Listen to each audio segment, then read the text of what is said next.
The threat of a typhoon can't dampen the enthusiasm of this country for Formula One. Suzuka is a 130,000 sellout. It is the Japanese Grand Prix with Martin Brundle and James Allen. Thank you, Jim. Hello, everybody. Well, it's amazing, isn't it, what a role luck plays in sport. Yesterday, as Jim was just saying, the worst typhoon for 10 years was due to hit Suzuka, and if it had, there would absolutely not have been a Grand Prix today, judging by the devastation in Yokohama and Tokyo, the two places it did hit yesterday evening. No way we could have raced today. But luckily, the typhoon missed us by 40 miles. Then, this morning, on a wet but drying track in qualifying, those who'd had a poor result in China 2 weeks ago, like the Schumacher brothers, for example, found themselves in luck, going out late in the order as the track was at its fastest, and they were able to grab the front row of the grid for this afternoon's Grand Prix. Michael Schumacher on pole for the 8th time here in Suzuka in his career. Ralf Schumacher alongside him on the front row of the grid, lap record holder from last year's Grand Prix, but still looking for his first podium in 2004. Well, you know, with no dry running on Friday, it was wet all day Friday, and yesterday's track action cancelled due to the threat of that typhoon, the teams and the drivers have had to take a calculated gamble on tyre choice and setup for this afternoon's Grand Prix. There's no question that the condition of this racetrack, which is now bone dry, as you can see, will change and evolve throughout the race as more rubber goes down, the temperature rises. It's currently 32 degrees. It's a real shot in the dark for all the teams. And no question, those who are most adaptable will do the best this afternoon. Those who've ridden their luck so far brilliantly include Mark Webber. You can see him just there, 3rd on the grid in the Jaguar. Takuma Sato alongside him, 4th on the grid. And Jenson Button, 5th in the other BAR Honda. Capacity crowd of over 130,000 people. Enormous groundswell of support for Takuma Sato, who, Martin, is never dull, is he, when he races? And I should imagine his first concern will be to get himself in front of Mark Webber on the opening lap. Yes, a lot of support out there for Sato. Even in Ayrton Senna's heyday, I don't remember seeing this many people here when I'd have been down on the grid and Murray Walker would have been up here talking about it. And by the way, happy 81st birthday, Murray Walker, today. But there is incredible support out there and a brilliant atmosphere. And this is really the calm after the storm that didn't quite make it here, but I'm sure we're going to get a storm in the race. You talked about the unknowns out there, James. They don't know exactly where they're at with ride heights, tyre pressures, wing level, brake blanking, engine blanking. There's so much information they normally collect over a weekend that they haven't been able to do. So they're relying on previous data from this season and races here before in previous years. 2 or 3 of the drivers out there have not done a single flying lap on dry tyres, because in qualifying 2 they were still on inters.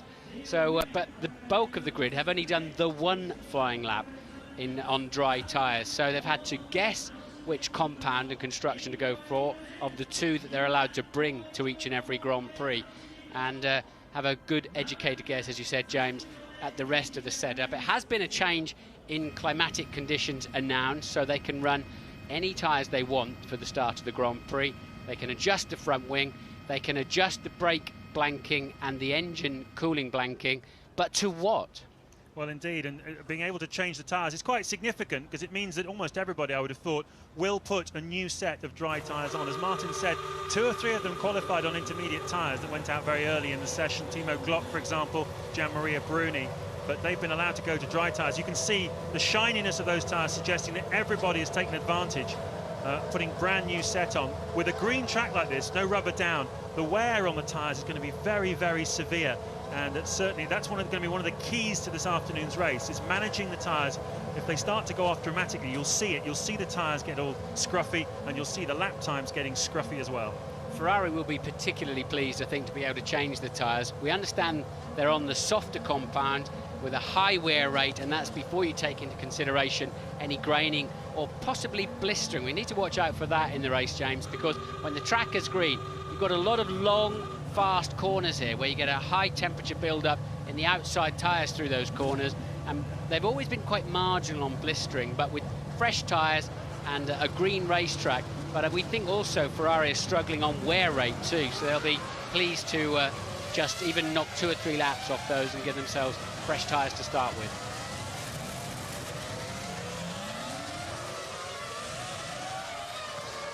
Field streams away on the formation lap then, led by Michael Schumacher.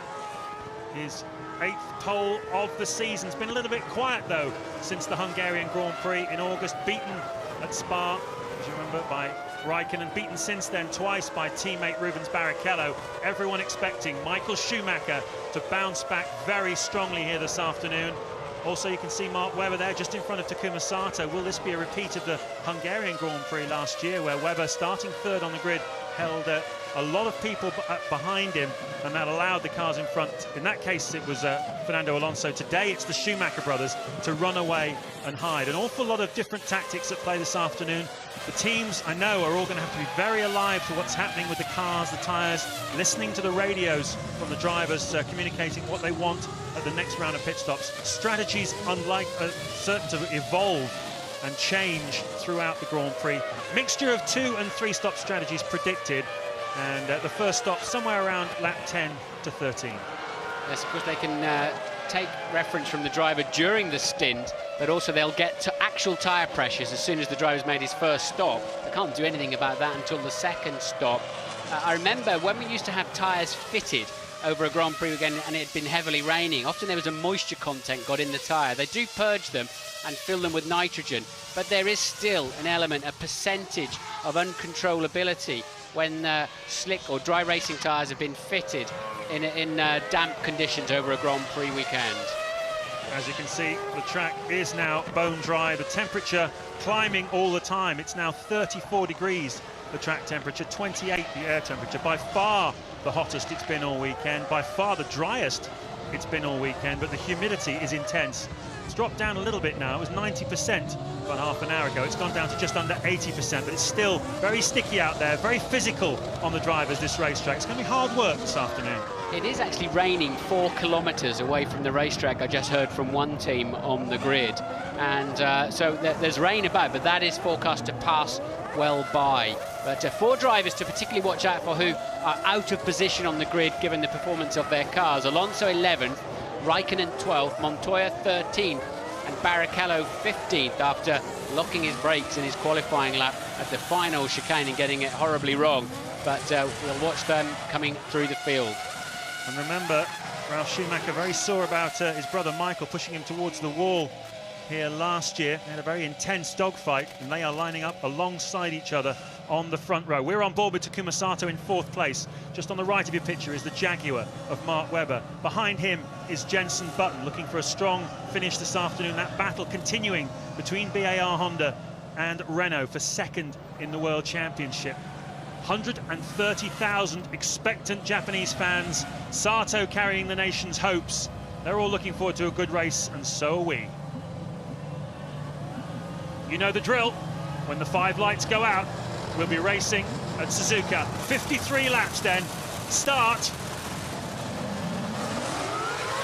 Now! Down they go. Good start by Jenson Button. He's right ahead of Webber already. So is Sato. Webber's dropped at least 2, if not 3 places. Trulli's got him as well. And has Button gone around the outside of Sato?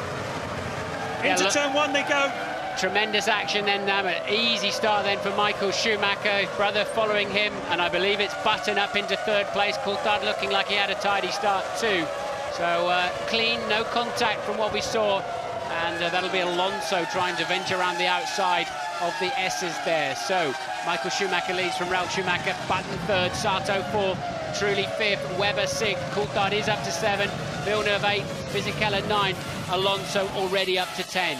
So the big question mark about the effect that Mark Webber and the Jaguar would have already been answered. Not for the first time, that Jaguar being a bit tardy off the start line. It's been an Achilles heel for them, hasn't it?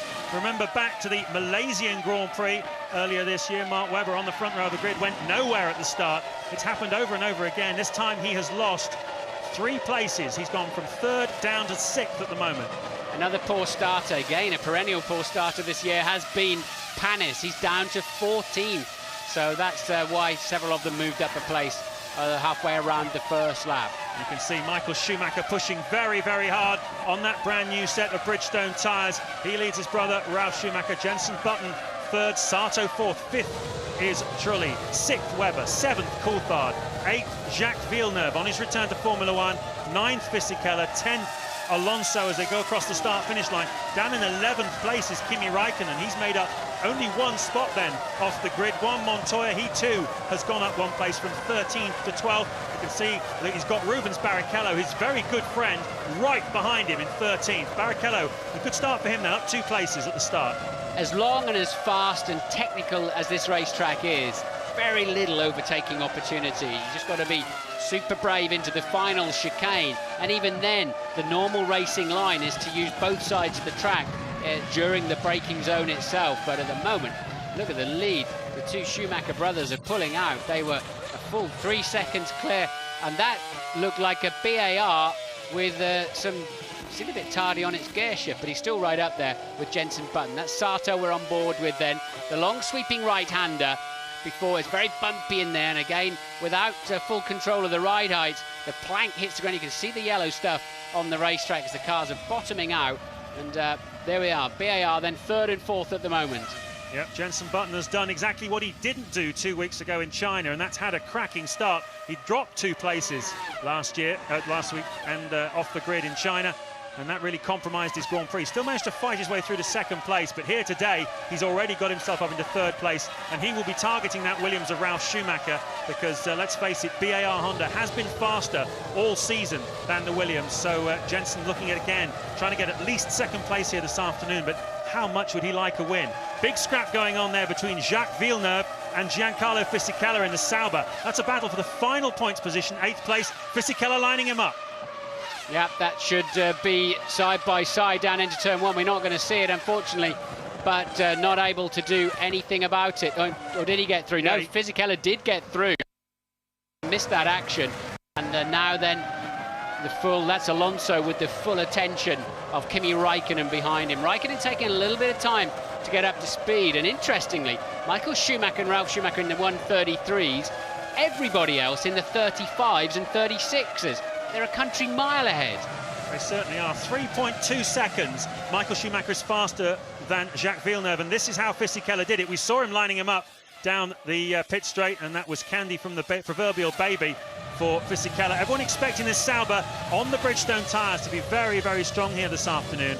Fisichella driving to the points in the last 4 consecutive Grand Prix. What a strong 2004 he's had. He's moving to Renault, of course, next year, so comfortably passing the car he's moving to. That'll give him something to think about later on today, but not right now, of course. Michael Schumacher's lead was 1.6 ahead of his brother Ralf, and he's 4.9 ahead of 3rd place man Button then already, and we're just on lap 3. 2 seconds a lap faster Michael Schumacher is than Jenson Button at the moment. Look how close Takuma Sato has got to the back of him, and there was a whisper going round in the paddock that Sato had been fueled much lighter than Jenson Button in qualifying. He's on a 3-stopper, we believe, this afternoon. Button again chancing his arm with a bigger fuel load, as he had done several times very successfully this season, including China 2 weeks ago. If that is the case, Sato does not want to be behind him in the early stages of this Grand Prix, that's for sure. But unfortunately for him, off the line, Jenson had the better start. Schumacher's lead over 3rd place man Button, now 6.4 then at the end of lap 3. A man doing well, we've not mentioned him, Jarno Trulli, P5 in the Toyota, his first Grand Prix for this most bizarre situation where we've got drivers moving before the end of the season. We saw Webber getting away very poorly in the Jaguar, and that is how Button cleared teammate Sato around the outside of turn 1. We're on board with Sato now. See the Jaguar disappearing behind us off to the left, and Button already flashing up alongside, and then leaves it later on the braking. Just squeezes his teammate up onto the curb. Totally legitimate. And what's interesting is he had to go around Mark Webber to do that, Jenson Button, because Webber had obviously got bogged down off the start line. Sato just a straight run down, but because he was on the dirty side of the track, clearly lost the momentum, didn't get the grip. Yeah, there's always more grip on the outside, whether it's dirty or clean. For some reason, it gives you a better start here. Downhill start, but Button making the best of it. So Michael Schumacher, I think, will be somewhat bemused by all of this. Where are the rest of them, except for his brother? They're still 1.5 to 2 seconds faster than anybody else. Over the line he goes for a 33.7. His brother does a 1:34.2. His gap now then, his lead up to 2.3 seconds. Button clears the line now. He's 7.7 seconds adrift already. Yeah, he's just set his best lap of the race so far, but it's still 1.3 seconds slower than the pace of Michael Schumacher. Again, the rumour in the paddock, these Bridgestone tyres on the Ferrari likely to allow the Ferraris only to do short stints, so possibly a 3-stop strategy for Ferrari. We'll have to see how that plays out. This is the ding-dong battle, though, between Villeneuve 9th, Alonso 10th, Raikkonen 11th, and Montoya 12th. What a fab four that is, on track at the same time together. They're 17 seconds off the lead, though, and I suspect it wouldn't surprise me if Renault don't, although Alonso's falling back a little bit there, if Renault don't start to think about easing him past Villeneuve in the next few laps, because there's certainly a traffic jam building, and it's hurting Rubens Barrichello badly too. He's 18.6 seconds behind his teammate. We've got news from Ted. There is a bit of concern on the BAR pit wall, Martin. They need Jenson to close the gap to Ralph. They're sure they've got more fuel on board than Ralph, but they really can't afford for him to get too far ahead. But as you were saying, if Sato is lighter than Button, then Button actually is starting to hold Sato up. It's possible, Ted. Yeah, it certainly looked like that in the first 2 or 3 laps. I absolutely agree with you. Last time around, as it happened, Jenson was 0.3 faster, so he stretched his lead to about 0.7 over Sato. So maybe that scenario's fading away. This one most definitely isn't, with the 2 Renaults. It's a terrific scrap this. We're also looking at Rubens Barrichello in the background. He's trying to get past Olivier Panis in his final Grand Prix. In his career, he's done it. You can see into the chicane, the top of your pictures there. He's got himself up then into 13th place, has Rubens Barrichello. Clearly must have had some sort of problem, because he was 13th a couple of laps ago. As Mark Webber there comes under some pressure from David Coulthard. Battles right throughout the field then. Coulthard 7th, Webber in 6th, and the McLaren looking a lot more racy at the moment than the Jaguar in front of him. Well, we better hope the 2 Schumacher boys are on a 3-stopper and some of these others are on 2. Otherwise, it's just a 2-horse race already, subject to reliability, because they're just miles faster than anybody else. Interestingly, on lap 5, Michael posting just about his slowest race lap. So you begin to wonder, are his tyre pressures escaping out of control? Are the tyres beginning to grain a little bit? That's unusual. The fuel load, of course, is burning down quickly, but he's going more slowly. Here then is Barrichello passing Panis for what becomes 13th place for Rubens Barrichello. Pretty standard, come off 130R faster, get up the inside line, block his turn in, take the place. This is lap 6 then. You're looking at the Villeneuve, Alonso, Raikkonen, Montoya, and now Barrichello battle. Fab 4 becomes a Fab 5. Michael Schumacher leading on lap 6 from his brother Ralph, 2.5 seconds behind. Jenson Button is 9 seconds behind the race leader, with teammate Sato right behind him. Trulli 5th, 6th is Webber, 7th is Coulthard, and 8th at the moment, Giancarlo Fisichella.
Lap 9 of the Japanese Grand Prix at Suzuka. We haven't seen it, not quite sure how it happened, out on the circuit somewhere, unseen by the local TV director.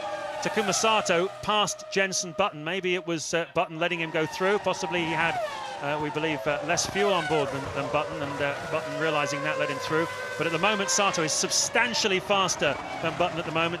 And also we've got Montoya has passed Raikkonen for 11th place further back. In that scrap with Alonso, Villeneuve, Montoya, Raikkonen and Barrichello, Montoya passed Raikkonen. Ted, what can you tell us? Yes, James, down at BAR, that was a team decision. As we said, Sato is lighter than Button. Button was holding Sato up. The team asked Jenson to let his teammate through, and he did it. It cost him horribly, though, because they were about a second apart. But on that lap, Jenson did a 1 minute 37.4 when the leader, Michael Schumacher, is doing 1:33s. You know, Grand Prix are won and lost by a tenth or two. Give up 4 seconds in one lap to let your teammate through. Team orders theoretically are forbidden. They can do it elegantly, but the radios are monitored and recorded. But obviously, somehow or other, they've given the instruction or the code or let it be known that they wanted Sato passed. So he's on his way now. Let's see if he's going to do anything with it in terms of pace. There's Button in the background. They did an identical first sector, but Sato is a half a second faster in the second sector. So at the moment, it looks like BAR have done exactly the right thing. Sure they have, but it's up to him, of course, to get past as Ralf Schumacher comes into the pits from second place. This is only lap 10 of the Grand Prix, so very early for Ralf Schumacher. If this stop is anything less than 7 seconds, he's on a definite three-stopper here this afternoon. We get whacked by one of the pit men. Hard to tell when the nozzle came off there, but look at this side by side. Coulthard and Mark Webber into turn one. That looked very close indeed. I don't know who came out in front of that one. Hopefully the director will get his act to go and show it to us as Ralf Schumacher emerges then just in the middle, just around that Renault pack. 8th, 9th place, having made that pit stop. In comes Jarno Trulli, his first pit stop behind the wheel of Olivier Panis, I beg your pardon. His first pit stop behind his pit stop for the Grand Prix, his final Grand Prix. And, well, he's drifted out of the equation, really, hasn't he, down in 16th place.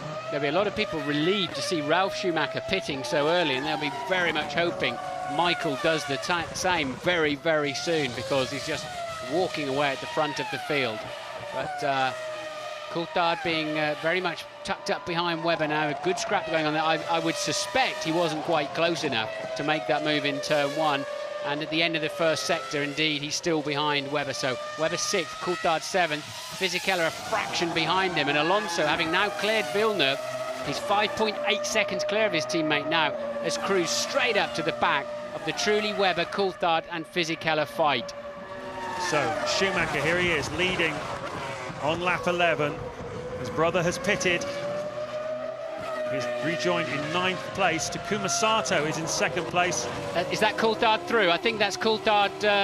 Sorry, which one have we got? We're not on board with Coulthard. We're on board with Raikkonen. So, or was it?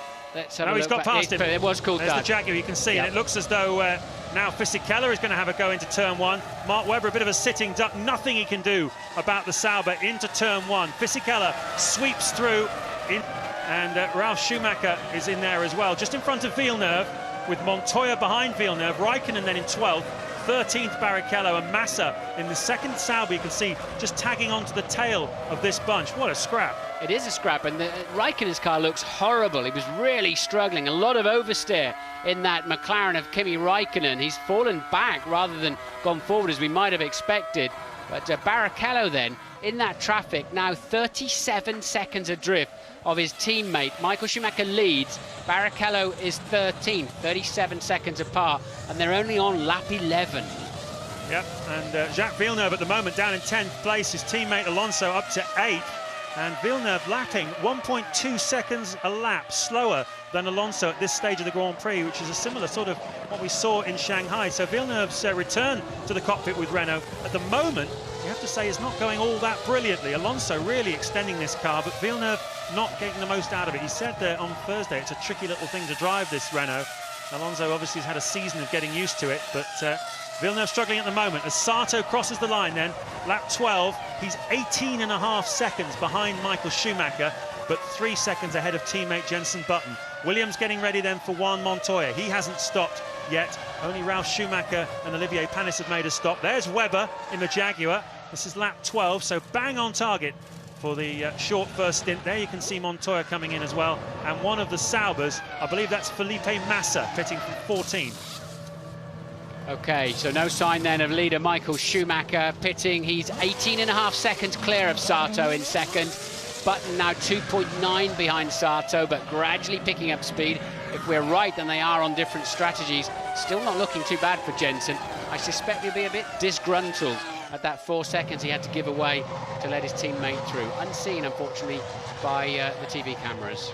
Glock in for Jordan, standing in for Pantano, who's been dismissed by the Jordan team. This is the second race in a row that the German driver Timo Glock has come in to drive that second Jordan alongside Nick Heidfeld.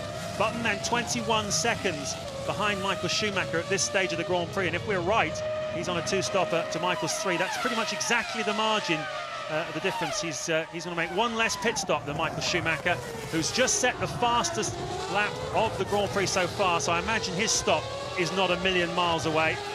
But if Button just can keep the pace up as Sato pits, if Button can keep the pace up, he's not going to be a million miles away from Michael Schumacher unless Schumacher has one of those spectacular mid-race charges. Here comes Sato into the box. Lap 13, bang on target for the schedule. They've short-fueled him. That looks like a three-stopper to me, Martin, so it's going to be very interesting. The two BARs, we believe, on different strategies. There's Ferrari getting ready for one of their two drivers. Rubens Barrichello is the first Ferrari to dive into the pit lane. From 11th place, Rubens Barrichello. Yes, he's out of position because not because of heavy fuel, but because of a mistake in qualifying. And has he paid for that in the traffic? As he pitted, it was 43.9 seconds now behind his teammate, including, of course, negotiating the pit lane. And he comes out well behind Montoya. So just a man who was on a hat-trick, really. A hat-trick of Grand Prix victories, Rubens Barrichello. Not looking good from here, is it? And that is Villeneuve then with a recovering Sato tapped up behind Villeneuve. That will not help his afternoon too much. But it'll be interesting to see whether Barrichello, when Raikkonen makes a stop, it'll be interesting to see whether Barrichello has leapfrogged Raikkonen, because he was certainly stuck behind him before this first round of pit stops. In comes the leader then on lap 13. Michael Schumacher comes down the pit lane speed limiter on, chugging along right to the very end. The Ferrari box, their position as world champions, gives them the first pit box in Formula One, and the clockwork action of the team. That's pretty much bang on a three-stop kind of amount of fuel that's gone in, and out he comes. Which of the two BARs is that one that crosses the line? Jensen Button. So you see seconds, as we say. Yeah, Michael, then the story now is just how far can Button go and how quick can he be with it? Well, Michael's got some fuel on board, and Michael Schumacher would be delighted to see that. Absolutely delighted to see that he's in front of the BAR, and now they've got the same number of stops to go, but Jensen will have to at some point be carrying a heavier fuel load. Yeah, exactly. I mean, the way it works is that a three-stop strategy is a shortish first stint followed by 3 15-lap stints to take you through to the 53, as we look at Villeneuve and Sato being very, very aggressive just after having made his stop, and that's a neat pass by Takuma Sato to take 6th place. A two-stopper is a shortish first stint with 2 20-lap stints, and what happens is the two strategies converge around about the time of the third stop, so that's where Button's got to have a strong middle part of this race to have any chance of contesting the victory with Michael Schumacher, basically, hasn't he? Yeah, he has indeed. But that was a crucial pass for Takuma Sato. He could not afford 3 or 4 laps behind Villeneuve's Renault, and he really made that one stick nicely, didn't he? Superb driving there from Sato. He just knew he couldn't afford to be parked there for any longer than half a lap. He's in 6th place then at the moment. Ralf Schumacher, having pitted, rejoined in front of him, is 5th. Alonso 4th, yet to make a stop. Coulthard is at the 3rd place, looking for his first podium finish of 2004. He's in 3rd at the moment. Button is 2nd, as into the pits comes 5th place Fernando Alonso. Coulthard's looking handy. Now driving, now lapping half second faster than Button on a similar strategy, just 8.4 seconds behind him. So Coulthard really got nice balance, it would seem, as the Renault leaves And Raikkonen pits then in the McLaren from 8th place. This is lap 15 then. Raikkonen carrying a bit more fuel into qualifying than others. Very slow getting the hose off though. That's not a particularly good stop for the McLaren team. They won't be very happy about that. It's been a slightly uncomfortable race, isn't it, as he rejoins there. Felipe Massa, as Barrichello has leapfrogged Raikkonen, which is important for Barrichello. Remember, he was held up by Raikkonen. He was in that big train of cars with Villeneuve, with Montoya, before the first round of pit stops. Barrichello has leapfrogged Raikkonen now. Rubens Barrichello up to 13th place. Big fight going on then. This is just catching hold of so many changes now that they've pit stopped. There then is the crew getting ready for what must be Jenson Button, as Michael Schumacher still steaming around there in the 133s. Coulthard the only other man in the 33s. Button pits now, and let's see where he rejoins on the racetrack. Ted can take us through the pit stop. Absolutely crucial. It's happening right in front of me. Jenson hits his marks very well. Ralf Schumacher's his target, I believe, in this stop. It's going well, of course. The first of 2 stops for Jenson. Let's see how he gets away. That's a good getaway. 9.2 seconds. Remember how slow he was in China getting away. They fixed that problem at VAR. Coulthard and Villeneuve also pitting on the same lap. There is Jacques Villeneuve, who had got himself up into 6th place as a result of all the changes, but he's going to drop well back after this. But the crucial thing is, where is Jenson Button going to feed back into the system? Certainly expecting to be somewhere around 7th place. Christian Klien is 7th at the moment in the Jaguar. He has yet to make a stop. Only one of the front runners now who has yet to make a pit stop this afternoon, Christian Klien. So again, that qualifying lap of his, Martin, not too bad in light of how much fuel he's carrying. Now, he did a good job this morning in, I think, the most challenging conditions I've ever seen in 22 years of coming to Grand Prix. I can't imagine a tougher job than these guys have had today. Quali 1 this morning, then followed by qualifying 2. Changing track, totally unknown setup. He hadn't driven the circuit before, had Klien. And it's just been a brilliant day. It's been so much better to have action on a Sunday morning. Everybody came in with a purpose this morning instead of wobbling in and getting their sleepies out of their eyes because nothing happens until the cars go to the grid. It's been much better. Yeah, I wonder if Bernie Ecclestone will be looking at this. He's always wanted to have 2-day Grand Prix weekends with lots happening on Sunday, but I imagine the circuit owners, they want to spread it out a bit longer. And someone's off the road, one of the Saubers, and it's Fisichella for once. His teammate, he loses part of his bodywork there as well. Teammate Mass has been off the road 3 times this weekend. That's Fisichella's first off-piste excursion, but and he's come right up in front of, I believe, Raikkonen. Raikkonen was 14th, but well, I'm not quite sure. It looked like Kimi Raikkonen. And there's Rubens Barrichello, currently in 13th place with Juan Montoya in front of him. So at the moment, the second Ferrari struggling really in midfield, not able to break into the top 10. So back end getting away from him, he had to start edging, turning right when he wanted to go left just to keep the back end under control. That's unusual. It's an unforced error there from Fisichella. Don't often see him throwing it off the road too much these days. Yes, he's been driving beautifully recently. That's cost him that. The question we're asking is, where did Jenson Button feed back in again after his pit stop, his late pit stop relative to the others? The answer is in 4th place. Michael Schumacher leading on lap 17.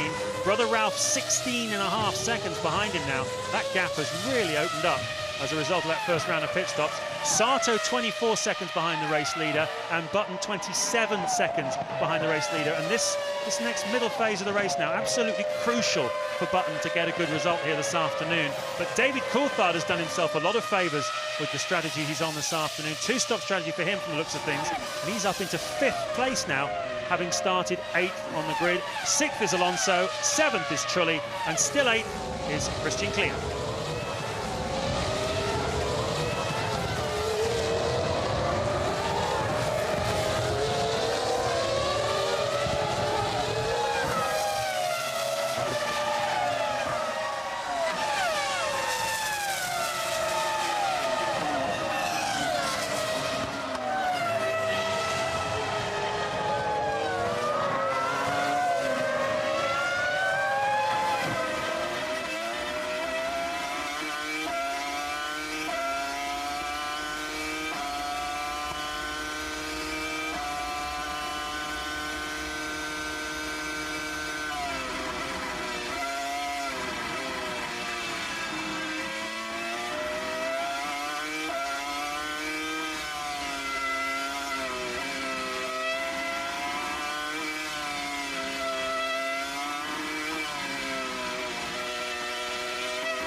lap 20 of the Japanese Grand Prix. Michael Schumacher now almost 20 seconds up the road from his brother Ralf. You're looking at the battle for 7th place between Trulli, Montoya and Barrichello, as out of the pits comes Mark Webber. That's his 2nd stop of the afternoon, so obviously not happy with the tyres or something on the car anyway after his 1st stop. He was passed just a moment ago by Juan Montoya for 8th place, the final points-paying position after Christian Klien in the other Jaguar had made his 1st pit stop of the afternoon. He was 8th, he's now dropped down into 16th place. You can see here that Montoya and Barrichello quite a bit quicker at this stage of the Grand Prix than Jarno Trulli in the Toyota in front of them. And well, people say you can't overtake at Suzuka, but we've seen plenty of action into turn 1 here this afternoon, and looks like Montoya pretty close up to Trulli, but not quite close enough. And well, turn 1 seems to be quite popular today. Certainly for Montoya, he's got good straight line speed and good exit off the final chicane. He left Barrichello for dead down that pit straight, as if Rubens had just got too much wing on the Ferrari. They're 50 seconds behind the leader. They're running 8th and 9th. That just demonstrates to you the incredible pace of Michael Schumacher, and Ralf back in the 31-minute 33s as well now, but they're just long gone at the front end. But there's 2 good scraps. You've got Button, Coulthard and Alonso shaping up in 4th, 5th and 6th. This is the best one though. Trulli, Montoya, Barrichello all very close, within 7/10 of a second. And look, this is the hustling and jostling that's going on as they lap the Minardi. Yeah, beautiful rearward shot then from Jarno Trulli's car. He initially said he didn't want to race for Toyota this weekend, but after a couple of tests, he changed his mind. Montoya running wide there, getting a little bit close up the back of Trulli. Trulli has already made a pit stop. Looks like the Toyota team are ready for one of their drivers. Ted, what can you tell us? Well, I'm down at Jaguar, James. Very strange problem for Mark Webber. He says something's burning him in the car. He feels very hot. It's burning him through his fire suit. He came in for that stop. The mechanics were sort of digging around in the seat area, trying to see if they could find what it was. They couldn't, but they have cleared a space for him in the garage. I hope they don't have to retire him, but that's a possibility. I wonder if it's because if the car's bottoming out, the skid blocks get incredibly hot underneath the driver. I know David Coulthard's had massive blisters when he's got out of the car. It depends on exactly the ride height of the car and where the skid blocks are. That's one possibility. I would have thought if it's like a wiring or something like that getting hot, the car would have failed by now. But unusual problem then for Mark Webber, and explains his unscheduled 2nd stop. Yeah, don't ask where the blisters might be. These cars run very, very close to the ground. Panis then making the 2nd stop of the afternoon on lap 21 in the Toyota. That was all fairly routine for him. His last outing in a Grand Prix car. As Michael Schumacher goes across the start-finish line. And what's really impressive, Martin, is he's just pumping in these 1-minute 33s, mid 1-minute 33s, lap after lap after lap, so consistently. Anyone who had any doubts about whether this guy was off the boil in Monza and China 2 weeks ago, take a look at this, because that's very impressive. Also impressive, you have to say, is the pace of Ralf Schumacher. He's getting himself into the 133s as well, but they're the only people that are remotely in that zone. Yep, in terms of the 2 Schumacher brothers, they're Premier League today, and everybody else is very much 1st division. Coulthard now just 1.9 behind Jenson Button. The 2 Brits are going to be very much line astern, and Sato creeping away now. Different strategy, of course, and we're down to Ted. I'm down at Jaguar. Retirement. Mark Webber is out of the Japanese Grand Prix. He's getting out. He looks in pain. They're looking again at the seat. I think you may well be right. Maybe it's a ride height issue. Of course, Martin, ride height's such an important factor in the rain. They had to get them just right. But Mark has just talking to his engineer. He's almost in tears, I can tell you. He says it was just too much to carry on. Well, he'll not be sitting down much on the aeroplane home tonight if I was right and that was the problem, but something's burning him in there anyway. But well, the physio's got a job on his hands there, hasn't he? Yeah, big disappointment for Jaguar though. Webber qualifying 3rd on the grid, another ray of hope, big morale boost. The team up for sale. Ford Motor Company deciding to pull out of Formula One at the end of this season. They've put what is a very good team indeed.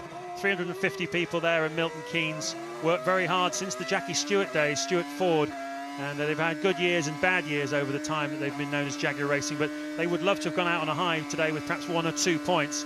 But Webber, well, the car just not quick enough when it really counted. He was a bit of a sitting duck for Montoya, who's now trying to get himself past Jarno Trulli, and it's retirement, the first retirement then of the afternoon, amazingly, for Mark Webber.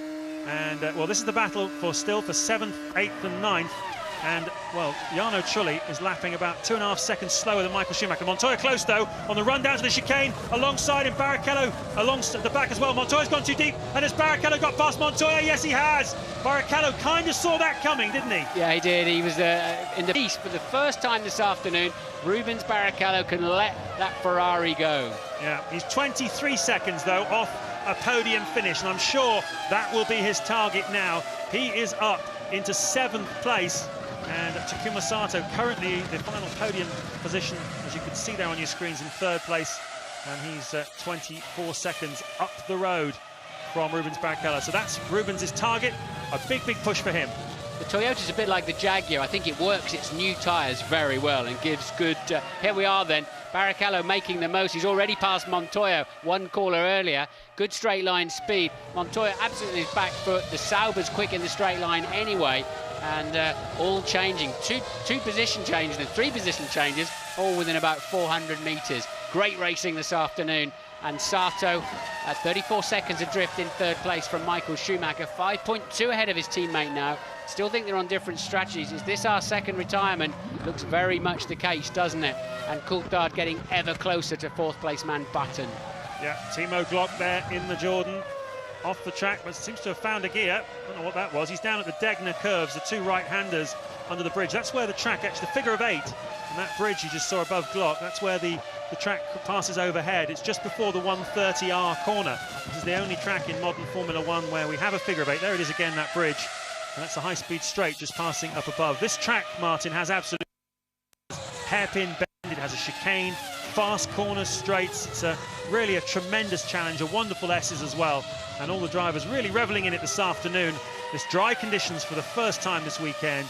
Michael Schumacher leading on lap 24 by 20 seconds from his brother, with Sato 3rd, Button 4th, Coulthard 5th, now just 1.3 seconds behind Jenson Button. Alonso 6th, and Barrichello 7th, and Trulli in 8th place. We've got a great fight coming up. Button, Coulthard, Alonso, and now Barrichello straight into the 1:33s as Ralf Schumacher pits for the 2nd time. But Barrichello flying now and almost matching the pace of Michael Schumacher.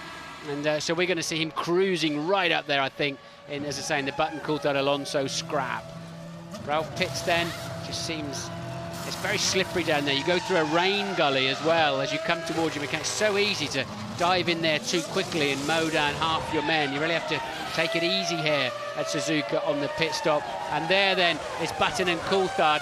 Ralf goes out behind them, and that's quite important too, because they've all got to stop the same amount of times now. So that's looking good for Button and Coulthard. It certainly is, because they're, yes, exactly, they're on 2 stop strategies, Button and Coulthard, where Ralf Schumacher is on a 3. So he really needed to get out in front of these 2 guys, much as Michael Schumacher did in the first round of pit stops. He has not managed to do that.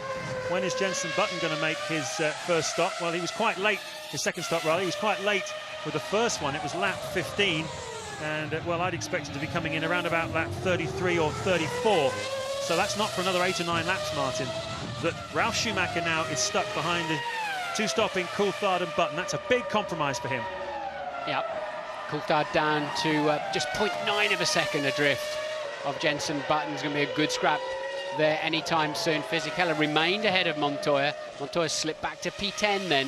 Jarno Trulli just hanging on there in 8th in the Toyota. I'll tell you the other thing that signifies, Ralf Schumacher in that position. It's great news, a bit of a lock-up there for, you can see that's Montoya in 10th place. The other thing about that, Ralf coming out there, is Sato is in the box seats now, isn't he? Because he's well up the road from those 2. 5.5 seconds up the road from Button, going very quickly on a 3-stop strategy. He is racing Ralf Schumacher here this afternoon. He was 10 seconds behind him before Ralf made that pit stop. Let's monitor how those 2 go along, because that's going to be very, very interesting indeed.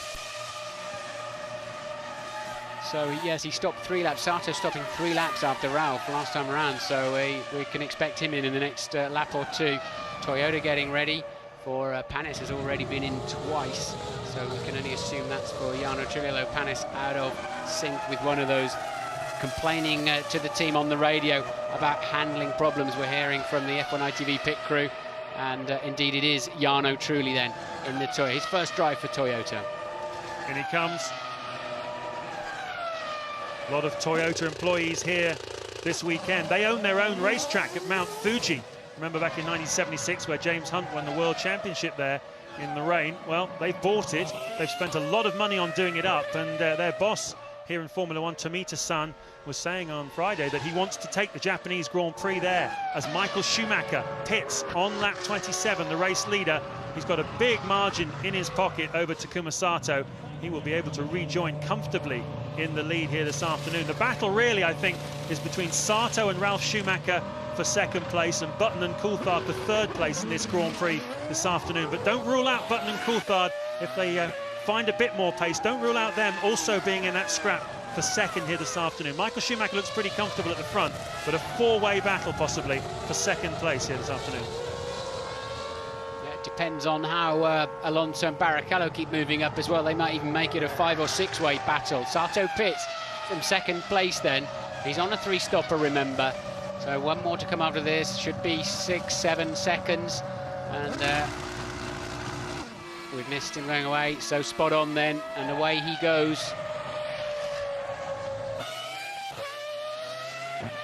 Okay, lap 27 as Sato rejoins in front of Rubens Barrichello. That was important, but it shows you how much Barrichello, how much progress he's making here this afternoon. Still to make his second stop though, Rubens Barrichello, so that's quite important. Sato rejoining. That is the top 8 as we are at half distance in the Japanese Grand Prix.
.25 laps to go in this 53-lap Japanese Grand Prix. Rubens Barrichello exits the pits And from 7th place before he came in, Juan Montoya was behind him in 8th place, albeit 11th place then, having just made his second stop of the afternoon. Michael Schumacher has stopped twice. He's in the lead by 21 seconds from Jenson Button, who has stopped once on a different strategy from Michael Schumacher. They both have one more pit stop to make. David Coulthard is in 3rd place, but dropping back a little bit now from Jenson Button, having got quite close to him just earlier on. And Ralf Schumacher is in 4th place. He's on a 3-stop strategy here this afternoon. Button and Coulthard on 2 stoppers. Alonso 5th. Sato, we're riding on board with. The 130,000 crowd here at Suzuka, desperate for him to get a podium finish this afternoon. He's in 6th place, and Ted Kravitz down in the pit lane has got news for us. Just down at Williams, that was good work by the Willies boys, because they jumped Fisichella in those stops. Montoya opted to stay out a lap longer than scheduled. He built up enough of a gap and he jumped Fisichella in those stops. Good work. Thanks for that, Ted. I notice it's very windy out there. If you see any flags, they're really fluttering around very strongly. And I suspect if you had an imbalance problem today, we've seen certain drivers really struggling for pace, particularly the 2 Toyota drivers and Mark Webber. And when you're crossing the wind in some of these high-speed corners, dramatically affects the aerodynamics of and consistency of the car. And one thing you need around here is a stable platform to give you some confidence to attack corners like Spoon and 130R. And I think that's why we're seeing such a variation in race pace. We've got between 133s for Michael Schumacher down to sort of 136s and 7s down in P12 and 13. So amazing difference in and that's because they've had 0 time setting these cars up. They've just thrown them on the racetrack. But the reliability is incredible. Just 1 retirement then, and that's because the driver was getting burned in the cockpit. We have not. The Jordan of Glock got going again. So 19 of the 20 runners, that's no practice, and parc fermé conditions and 1 hot lap in the dry, and the cars seem bulletproof. It's been a very reliable year generally, hasn't it? Not too many races. We've seen too many retirements these days. If you want to score any points with everybody being reliable, you've got to be reliable yourself. The front runners occupying all the points-paying positions. It's very, very difficult for the midfielders to score any points. Here's a man who'd very much like to score a point on his return to Formula One after a year off. He was in China 2 weeks ago, but couldn't get himself into the top 10. Here today, started in 9th place on the grid, Jacques Villeneuve. He's now still in 9th place. His teammate Alonso, though, he was behind him in 11th on the grid. He's got himself up into 5th. So once again, Alonso using the same car as Villeneuve, but pushing it much, much further up the racetrack. He is almost 30 seconds ahead of Villeneuve at the moment. Isn't it curious, though, as Barrichello sets a new fastest lap of the race, isn't it curious that Raikkonen can't come to terms with this place? It's never particularly gone well here. He's half a minute behind his teammate at the moment. Coulthard's up in 3rd. And this is the driver circuit almost of all driver circuits, and we just know how brilliant Raikkonen is. But he's not hooked up around here. No, it's true, isn't it? He admits himself that last year he finished 2nd. But Coulthard had to let him through, didn't he, last year? And to get that 2nd place, he was contesting the World Championship, remember, with Michael Schumacher. But yes, it's not his happiest hunting ground. And as you say, the ultimate driver's track. He didn't have too many problems at Spa, did he, a month ago, where he beat Michael Schumacher in a Ferrari fair and square. But not going so well for him here. Little lock up there for Rubens Barrichello. As Martin just said, just at the fastest lap of the Grand Prix so far, a 1:32.7. And that's just over a second faster than Michael Schumacher's travelling at the moment. There is Schumacher in the lead, 22 seconds ahead of Jenson Button. Rubens Barrichello, the caption got it wrong. And, well, Barrichello now using the clear air to make hay. That's Raikkonen, though. That's the next man he's going to come across. The computer tells us he's 2 seconds behind him as they go into the 130R corner, but catching him very, very quickly indeed. That's a new lap record, I reckon. Last year they did a 1:33.4 in the race, was the fastest race lap. So a 1:32.7, and maybe it'll be a few years before we see that kind of pace again. They're slowing them down for next year, and then in future years they're talking about much less horsepower. So will we see people approach this kind of pace that Barrichello is on at the moment? And he lost all the advantage of the new tyres that would have for Button, Coulthard and Sato in their quest for a podium here this afternoon. And it's really painful for Ralf Schumacher. Michael Schumacher leading then, lap 33, 21 to go. He's been peerless here this afternoon, so consistent. I'm really looking forward to seeing the lap time sheet at the end of this Grand Prix. Because hopefully final stop for David Coulthard from what was third place. Ralf Schumacher's passed him on the racetrack as he was bumbling down the pit lane on the rev limiter, and quite a good chunk of gas gone in there. That'll see him to the end of the Grand Prix. He's just got to chase Button hard, because I think he's got a chance of being ahead of Ralf Schumacher, and the pair of them should leapfrog Takuma Sato as well. So I think Button and Coulthard could and should be fighting for second and third in this Grand Prix, with a watchful eye on Ralf Schumacher. Yeah, and Takuma Sato dropped down to 6th place now behind Fernando Alonso. Quite sure what happened there. Must have happened down on the track some time ago, but he was in front of Alonso, Takuma Sato. The wind's gone out of his sails a little bit. His pace has dropped off. He's half a second slower than Alonso, and well, he's more or less on the same sort of pace as Button, but dropping back a little bit. Takuma Sato, I completely agree with you. I think Button and Coulthard are looking very, very good for podium finishes here this afternoon. Yes, when they make theoretical races on the computer, they can't factor in too well exactly who you're going to get tucked up behind as you exit, who's having a good day or a bad day or whatever. And if you're on a 3-stop and you do get held up behind somebody, you just waste your advantage. You lose, you know, if it's theoretically, could even be just 4 seconds faster over a race distance, they'll still go for it, but it does rely on clear racetrack. Well, you can see the BAR mechanics there coming out onto the pit apron. That will be for Jenson Button for his second stop of the afternoon. He stopped just after David Coulthard before. We've seen Coulthard make his stop. Alonso has dived into the pits from 5th place. And, well, if Button has a good stop, he'll come out just behind Takuma Sato. He's gone round. Jenson Button carried on round, despite the mechanics very clearly waiting there for him. And Alonso then, again, a regular fill, nothing spectacular, neat, tidy, just what they need to do. I was saying, there he is, feeding back out. That's Rubens Barrichello in the Ferrari, so that's another place that before that second round of stops. But Button, well, the strategies are going to converge around the time that the 3 stoppers make their final stop, and on that basis, Button is definitely going to get himself ahead of Sato, and looking pretty good here this afternoon. Yeah, Button in the 1 minute 33s as well now that we've talked so much about, but he's really pumping in his best stuff, just at a very, very good time. And the mechanics we're hearing have gone back in to the garage, which is somewhat curious. Certainly is. Button stopped on lap 15, first time round. We predicted him coming back in around 34 or 35. This is lap 35. There is Takuma Sato using all of the racetrack and a bit more to put a lap on the Minardi there of Gianmaria Bruni. 304 kilometers an hour through 130R. That's pretty fast. That's not far off 200 miles an hour. Yeah, they were pretty pumped up, weren't they? Absolutely pumped up, the Japanese fans. Sato was looking good and Toyota were looking good, but unfortunately Toyota down in 12th and 16th at the moment, and Sato in great danger of not being on the podium at this stage. We'll see how it shakes out as Renault get ready for what should be the final stop for Villeneuve. Now BAR are going to have to get Jenson Button in and get him back out again in the gap between Sato and Coulthard. At the moment Sato's 4th and Coulthard is 5th, and there's 8 seconds between them. That's what they're going to try and insert Jenson Button back out into. It'll be very interesting to watch as Villeneuve pits from 11th place now. Yeah, and looking at that as we watch Villeneuve, you saw as they go over the rain gully there, your front wheel locks up. Nothing you can do about that. You just have to approach your pit garage more carefully.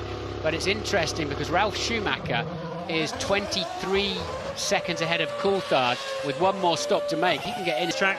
Sato, is he involved in that battle as well? Possibly not. He seems to have lost a little bit of time in this stint of the Grand Prix, Takuma Sato. Remember, he was released by the BAR team. He was stuck up behind Jenson Button. They let him through. Here is Button. This is an important stop here this afternoon. Ted Kravitz, take us through it. Here we go then, Jenson Button, hotter than the wasabi into that pit box, but it's a good on the marks there. The tyres are on. This is going to be so tight with Coulthard. He can't afford to lose any time here. That's a good getaway though by Jenson Button. There goes Takuma Sato, as we said. He's going to fill it in right behind Sato. Coulthard up at the top of your screens in the McLaren, I believe. That's him coming down. Yes, there he is. So comfortably back out in front. He had a couple of seconds margin over Coulthard before Coulthard made his second stop. So Button back out and looking very good here for second place yet again. in a Grand Prix this weekend. Michael Schumacher seems bulletproof at the front, but Jenson Button is looking very good indeed at the moment with just 18 laps to go here in Suzuka.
Just 16 laps to go in the penultimate Grand Prix of the 2004 Formula One World Championship. James Allen and Martin Brundle with you. It's been a terrific race here at Suzuka after a frankly, very strange weekend.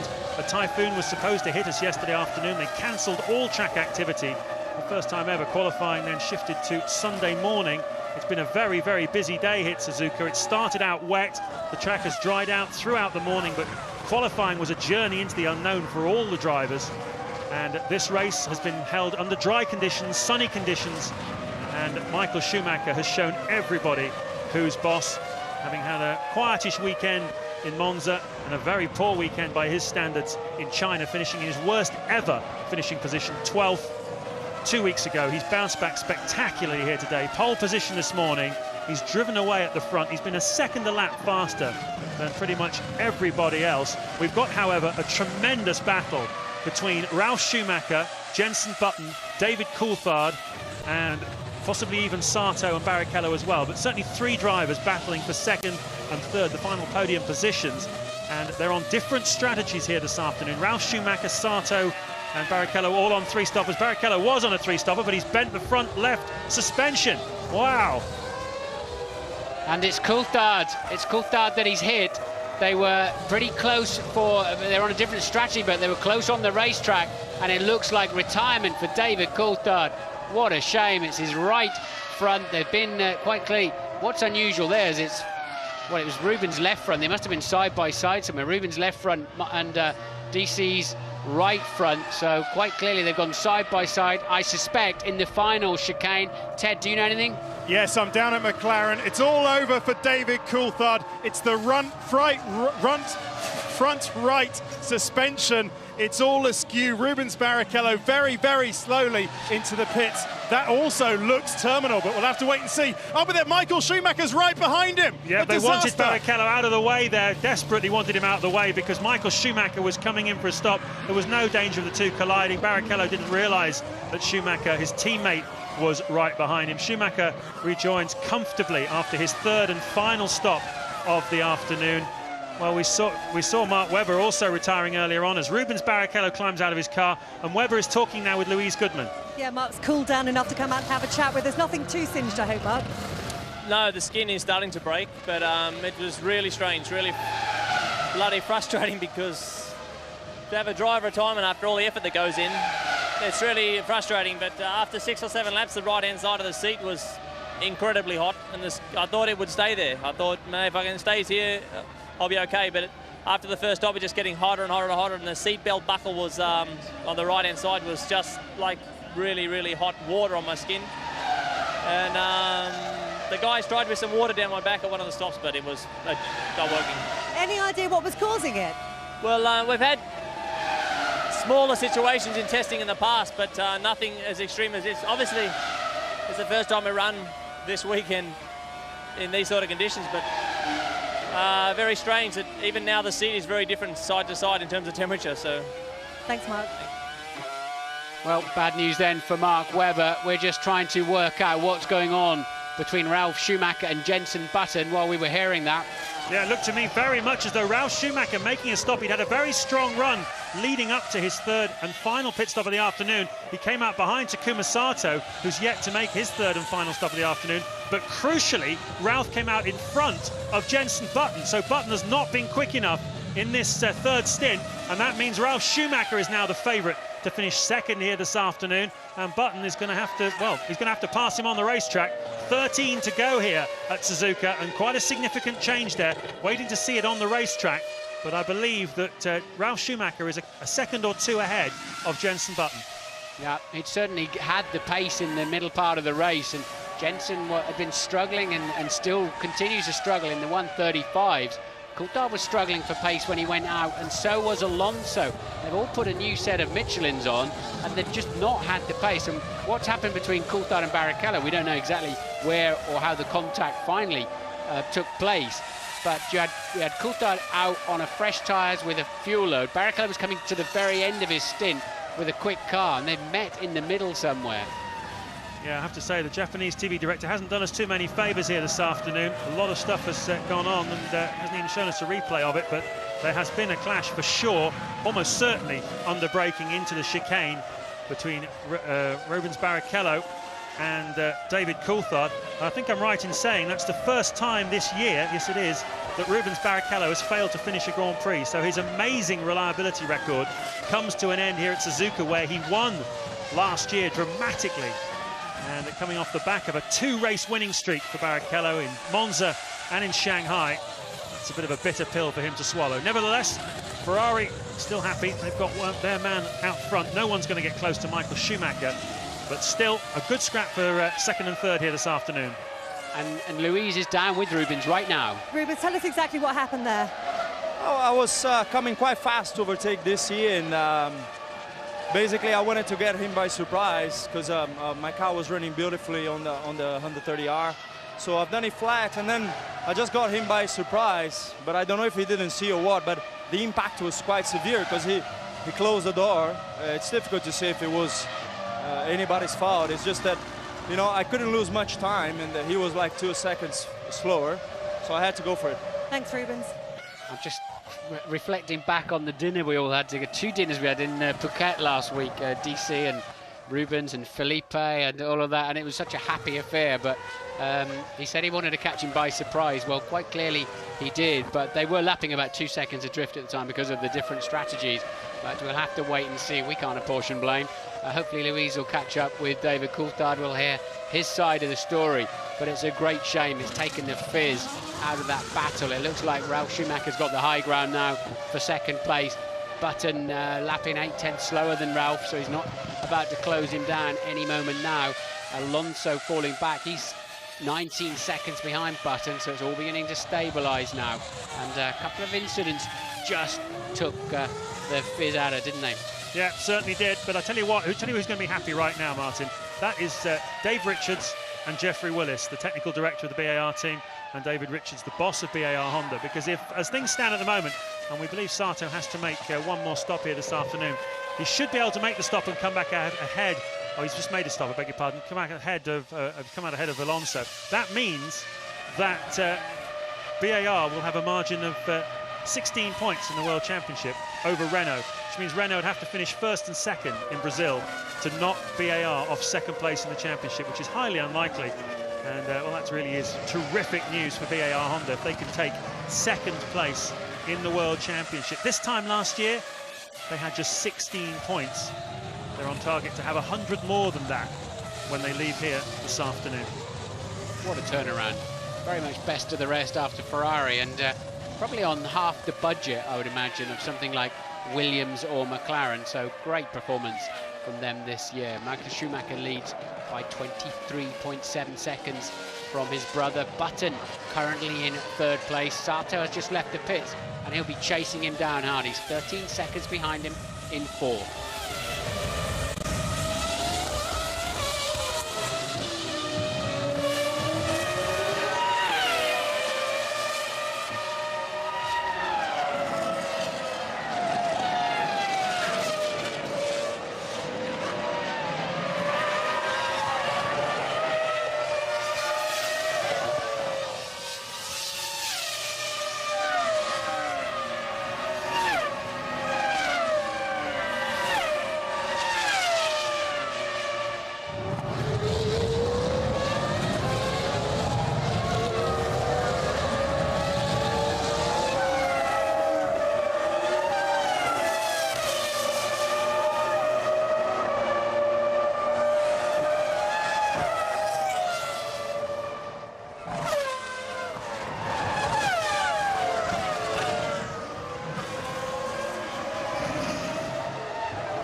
Just 9 laps to go then in the Japanese Grand Prix. We're riding on board with Takuma Sato, who's down in 4th place. The race leader is Michael Schumacher. Ralf Schumacher is in 2nd place. Jenson Button third, Sato fourth. We saw a clash between Rubens Barrichello and David Coulthard a moment ago. Louise Goodman had Rubens Barrichello's side of the story. Now she's getting David Coulthard's. Well, Rubens told me that he wanted to catch David by surprise, which I guess he did in a way. Had you seen him coming up behind you? Yeah, no, obviously I knew he was catching and I knew he was quick. But I was flat through 130R, so when I overtook Mark there earlier in the race, then he wasn't flat there, so you could carry the momentum. So I think it was a little optimistic, but yeah, you know, when you consider what I did to Ralph in China, then you have to say that's a payback, because it was optimistic there as well. It was all going so well up till then. Yeah, very strong race, 2 stops. Struggling a little bit first few laps, and that last set of tyres, a lot of oversteer. But nonetheless, I think our pace was good enough to have Sato, so we would have been there. Bad luck. Yeah, bad news there for Coulthard. He was definitely shaping up to be a contender for driver of the day today, wasn't it? Stromberg, and he needs, you know, out of contract at the moment for next year. That's a bad day there, and it does seem, I think Rubens was kind of admitting he was rather over-optimistic. And of course, Formula 3 sparring partners, weren't they, back in the British Formula 3 series? They've come through this together, but Rubens, it seemed, on a march and went one step too far.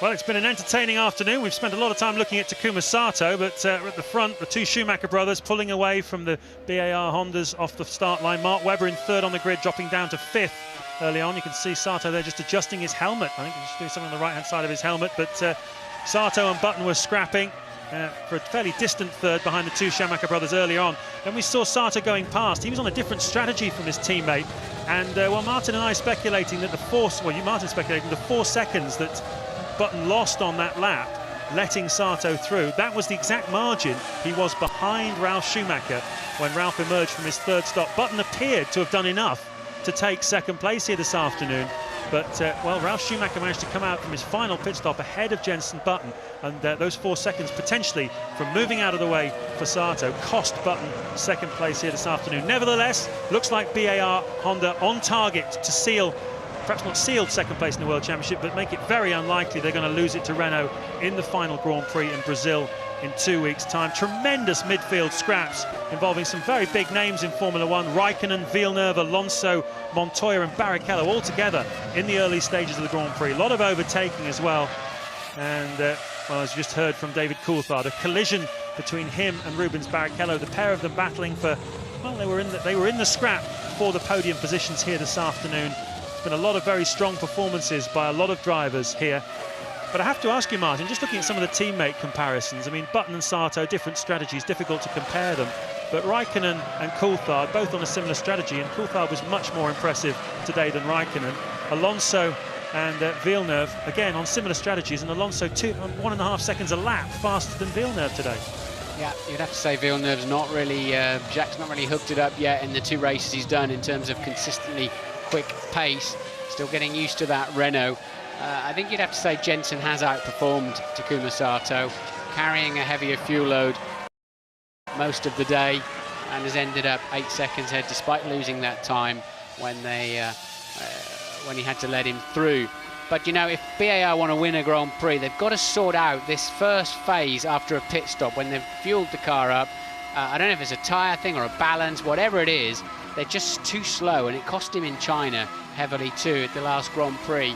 And really, that I think will be the step they need. Overall performance, of course, but that is where they lose the Grand Prix, I think, although Michael's just been in a league of his own anyway today. Yeah, it's not just in China as well, Martin. You know, the Jenson Button, think back to Imola when he was on pole position, made a stop, lost so much time to Michael Schumacher after the first stop. It's happened throughout the season, as you say. It's been a bit of an Achilles heel, but hey, who's going to criticise them? They couldn't possibly have beaten Ferrari this year. They've done the next best job, which is to finish second in the World Championship. It certainly looks like that. Sato coming under a little bit of pressure there from Nick Heidfeld. Presumably he's just put a lap on him, but he's not getting away from him. Heidfeld down in 13th place. Michael Schumacher leading the Grand Prix then with 6 laps to go. Ralf Schumacher 22 seconds behind him. Jenson Button drifting off the back of Ralf Schumacher, but nevertheless Jenson heading for his 9th podium finish of the season so far. Sato 4th and Alonso in 5th place. 6th is Raikkonen, 7th Montoya, 8th Fisichella. Sato seems to have Ted. Ted is down there. Yeah, a bit of concern amongst the mechanics about Takuma Sato fiddling with the straps at the back of his helmet. He hasn't said anything on the radio to complain about it, so it's not enough for him to have to make a pit stop, not the kind of pain Webber was in. But the mechanics down here think it's a problem with the straps on his hands device. Yes, I thought it might just be his neck was getting tired with these very fast and long left-handers, but he's doing it on both sides. Seems to need to give his head a bit of support. Maybe there's some turbulence coming in the cockpit. His head's moving around quite a lot, but no more than normal. Oh, I don't know, there's a lot of turbulence going on in there. Certainly is. Let's have a look at any potential fights then as we head into the closing stage. Alonso is beginning to catch Sato for 4th place. Raikkonen out by himself in 6th, and Fisichella beginning to just ease up to the back of Montoya. Fisichella will rue very much that this is Villeneuve being lapped and by the leader. So Villeneuve, 9th place man, then now a lap down.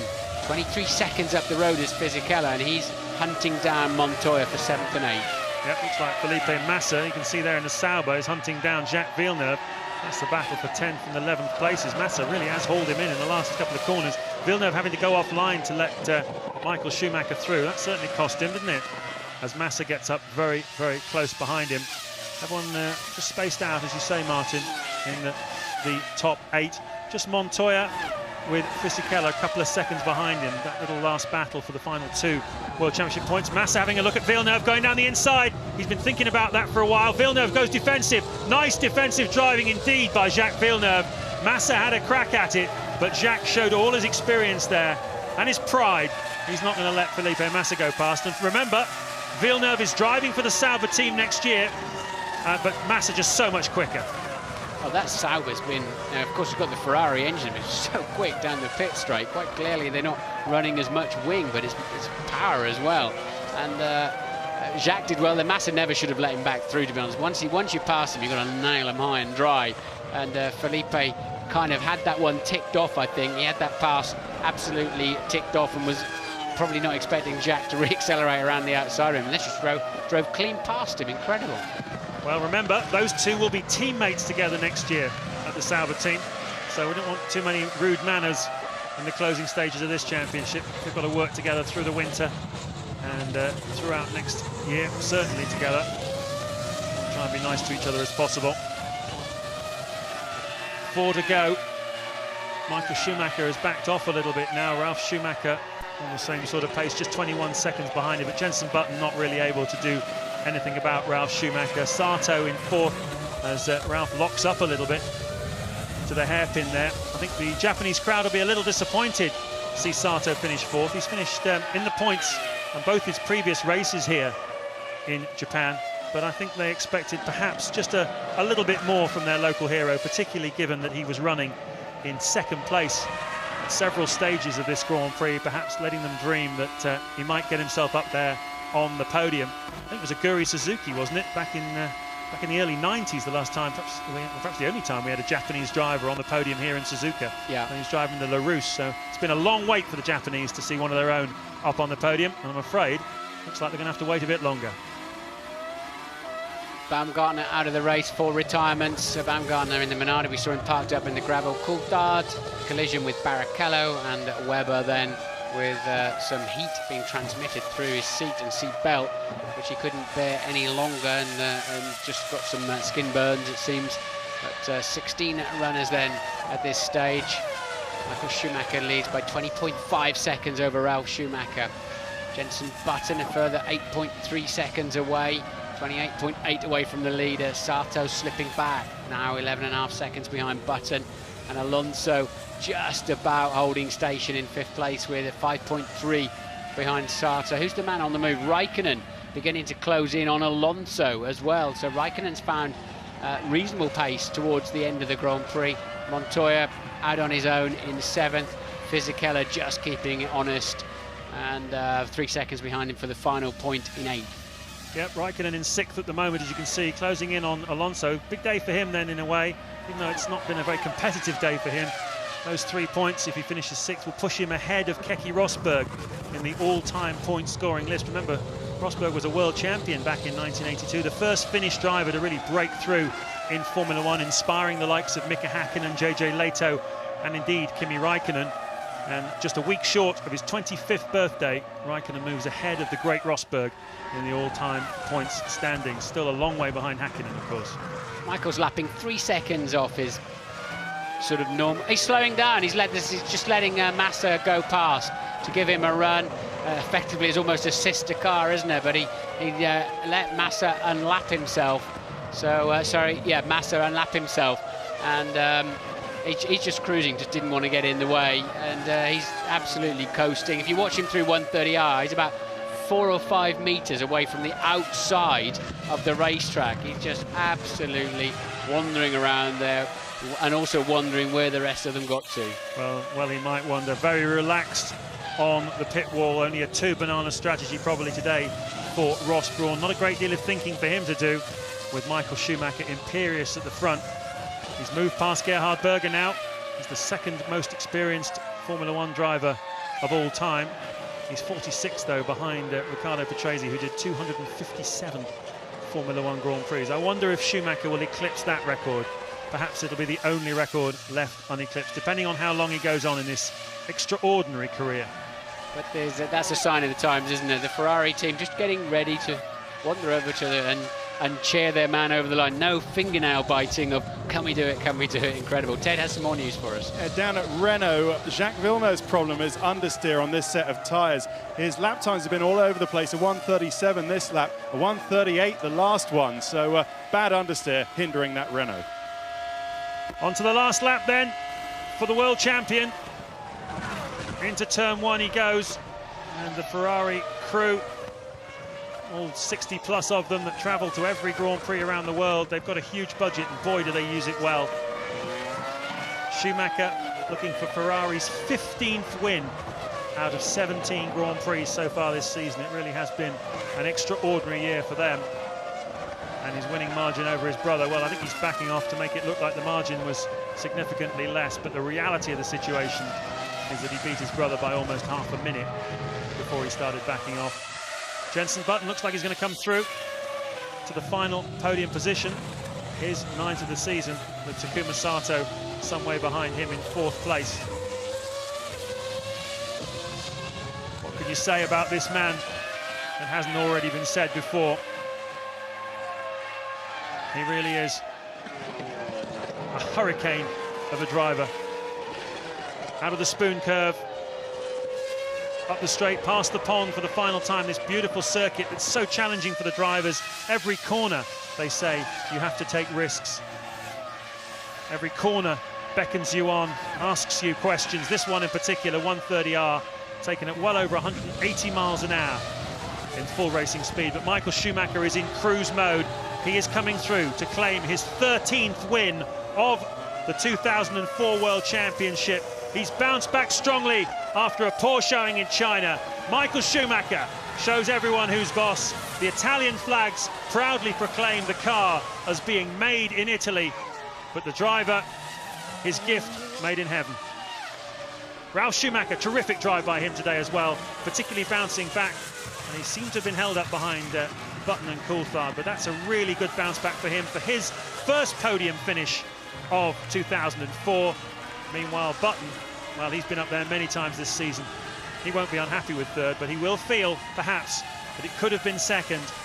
And I'm sure they'll be reviewing that decision for him to get out of the way of Takuma Sato, because the seconds lost there potentially cost him 2nd place here. Sato 4th, Alonso 5th, Raikkonen 6th, Montoya 7th, and Fisichella 8th. That's the, according to my records, that's Jenson's 10th podium of the year, 14th point-scoring race. Incredible season for him. But, Michael, well, just long gone, wasn't he? They hadn't got an answer for him on any corner or any part of the racetrack at any stage of the race.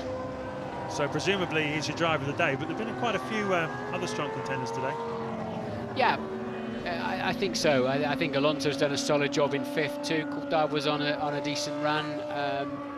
Button and Sato, solid drives, I think, but Michael was just gone, wasn't he? I mean, he had the fastest car, but he made the best of it. He didn't trip over anybody.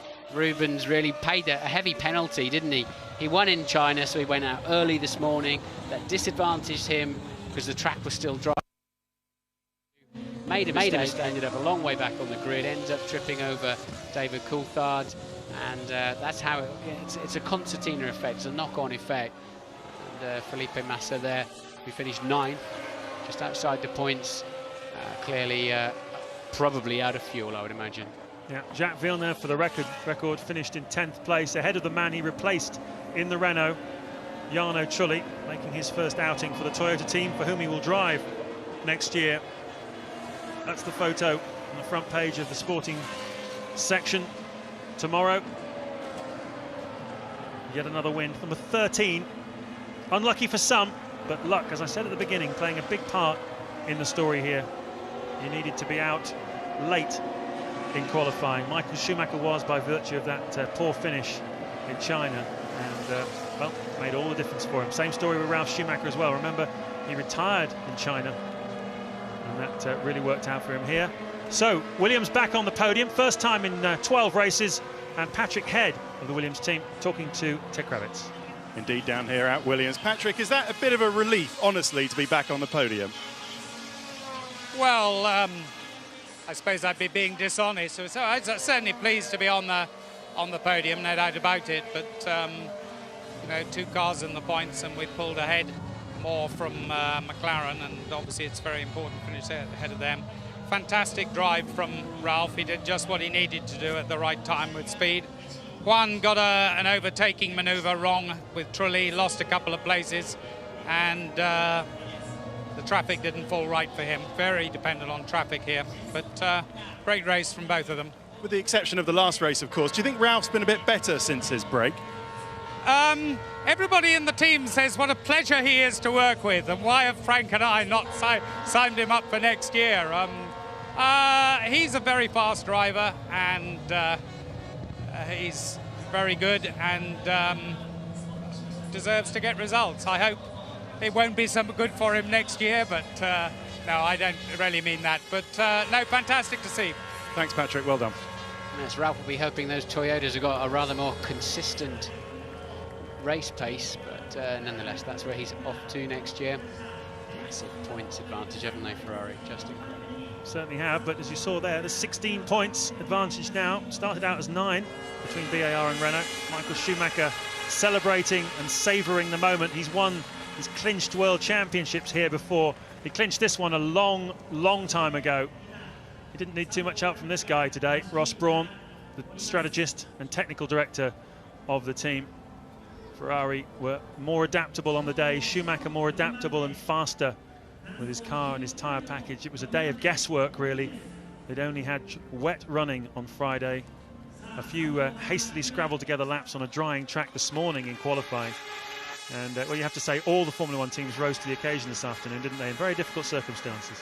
Yeah, I think had this have happened earlier on in the season, James, when they had new cars and not so much data, they may have struggled more, but most of them seemed to pretty much hit the bullseye, didn't they? A few cars were clearly struggling out there with the unknown quantities of various setups and pressures and blankings, etc. But the vast majority of them really did get it absolutely spot on. It's a fast race.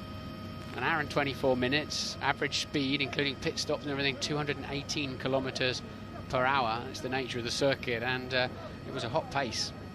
Certainly was a hot pace. There you can see, look down from the helicopter on the pit lane, Parc Fermé, the huge Japanese crowd up in the grandstands, about 130,000 people.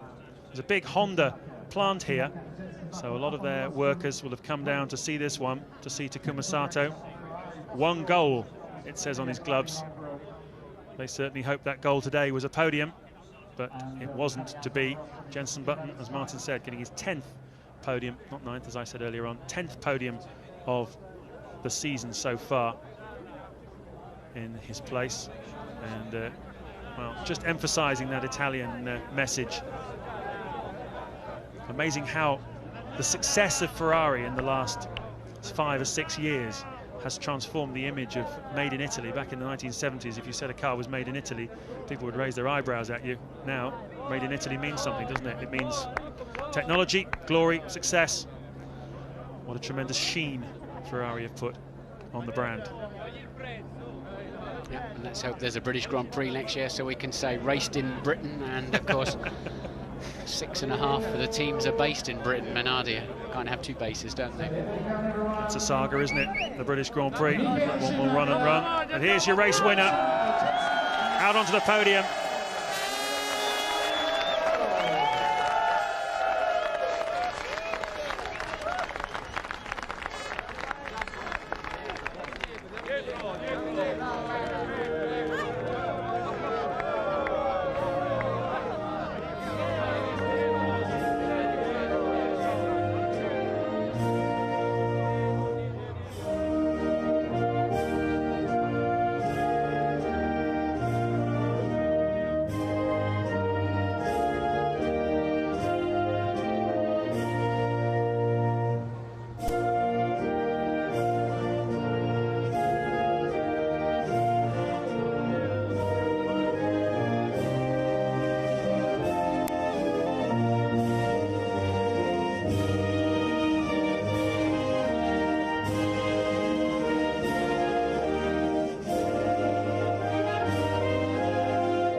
Well done, Tony Gershon. 13 victories in a single Formula One season. I never thought I would live to see that, and it's not over yet. We've got one more race in a fortnight in Brazil. Can he make it 14, or will Rubens Barrichello get that romantic victory he so badly wants? So we've got a Ferrari driver, Williams driver, and a BAR up there. BMW engines, Ferrari and Honda engines.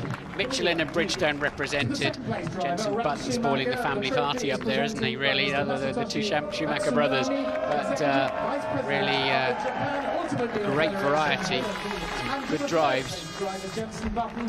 Michael Schumacher went back to test in between these two Grand Prix. Most of the drivers, virtually all the drivers, stayed out.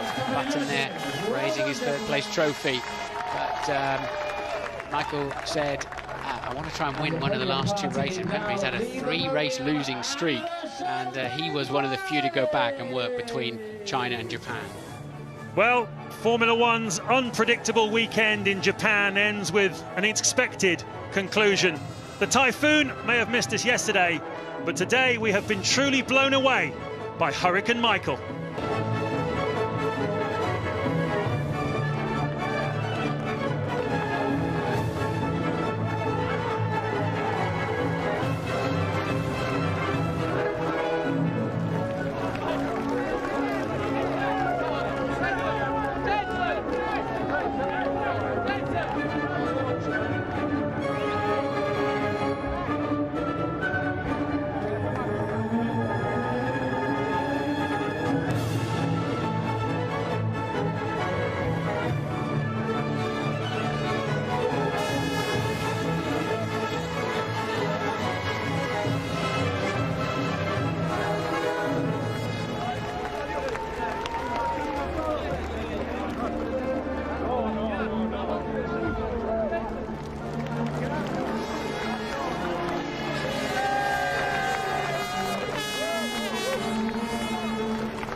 Congratulations to the 3 podium finishers in the Fuji TV Japanese Grand Prix. To Jenson Button, scoring his 10th podium finish of the year in the 100th Grand Prix for Lucky Strike BAR Honda. To Ralf Schumacher, second for BMW Williams.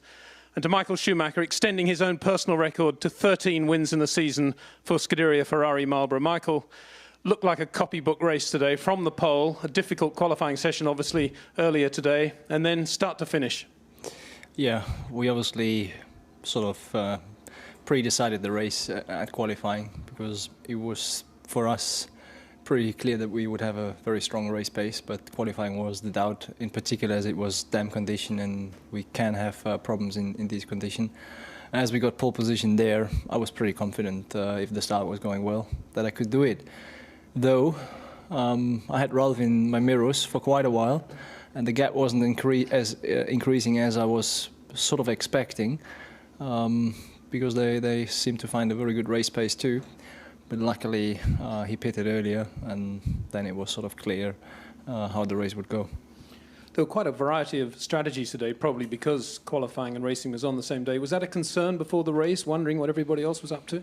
Certainly, yeah. I mean, it wasn't clear who would have been how heavy because you had no indication from free practice. Therefore, we had to be flat out in the beginning part of the race until pit stops had been done, and then we could sort of judge who was on what strategy.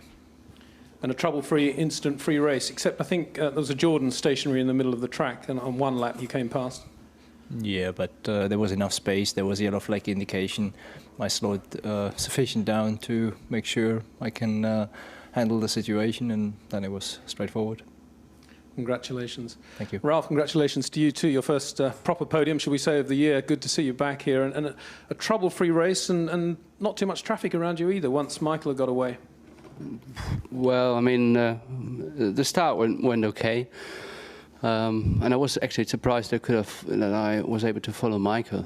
Even though we pitted a bit earlier, still it was quite good. Then I had a lot of traffic. I mean, came in back in the middle of a pack and at the back of a pack basically. And I was a bit concerned, but it all worked out at the end. Car worked pretty well. Team did a great job in all the pit stops. So went trouble-free and quick. It was the right strategy for us for the pace we had. So I think it was a good weekend for us. What was it like following Michael in those early stages? Michael said he was a bit concerned at how you were able to hang on to him. Did you feel that you could match his pace? Well, in the beginning, sort of. I mean, he was still pulling away, but not, as he said, not as much as he might have expected. So did I expect him to be a lot quicker. But then, you know, I mean, I pitted 4 laps early, so you'd expect some difference in fuel load anyway. Well done. Jenson, an interesting race for you too. You held off Taku for the first 6 laps. We didn't actually see what happened there. Did you let him pass, or did he squeeze past on the lighter fuel load? Well, he was probably slowing me down actually, because I was really struggling with rear grip on the first 5 or 6 laps. Big oversteer on pretty much every corner I came to until the graining started.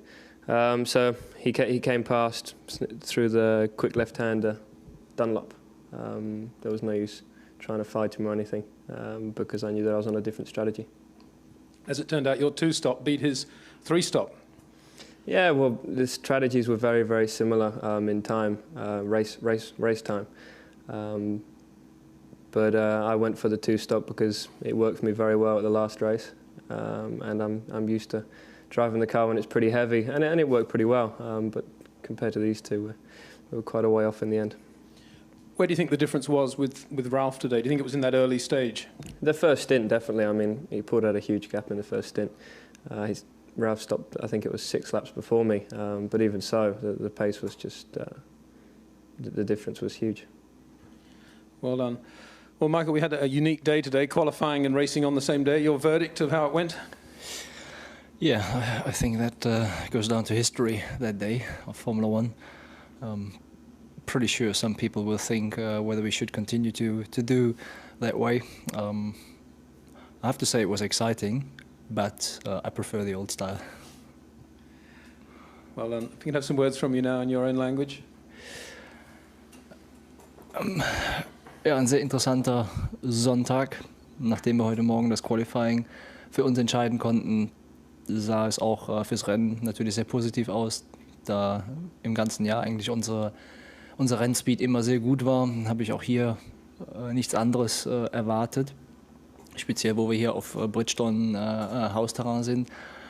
Und da geht eigentlich ein Riesenkompliment hin, die sich das ganze Jahr und hier speziell richtig reingekniet haben und uns super Reifen geliefert haben. Jedes Rennen haben wir dominiert aufgrund unserer Bridgestone-Reifen, Grund unseres Teamwork zusammen mit unseren Partnern. Und das ist sicherlich ein schöner Moment, wenn wir für Bridgestone im Heim Grand Prix so ein Resultat rausfahren konnten. Das war unser Traum, unser Ziel und das haben wir hinbekommen. Danke an alle, ans Team, und die uns unterstützt haben.